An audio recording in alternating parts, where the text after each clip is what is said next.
महापुरुष मोहम्मद को जयंती अवसर में मुसलमान संप्रदाय द्वारा जाजपुर में विराट शोभायात्रा अनुष्ठित होता। जाजपुर पौरांचल में बसवास करुवा मुसलमान भाई माने जुलूस सहित नगर परिक्रमा करथिले। एही शोभायात्रा कुसुमा निकटरू बाहरी गांधी छकठारे शेष होता।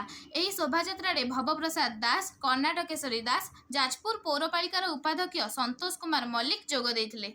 भाईचारार सहर जाजपुर रे प्रतिवर्ष बहु धूमधाम रे यह पालन करा जाउथबा बेले 2 वर्ष कोरोना कटकणा जोगु बंद होइतिला।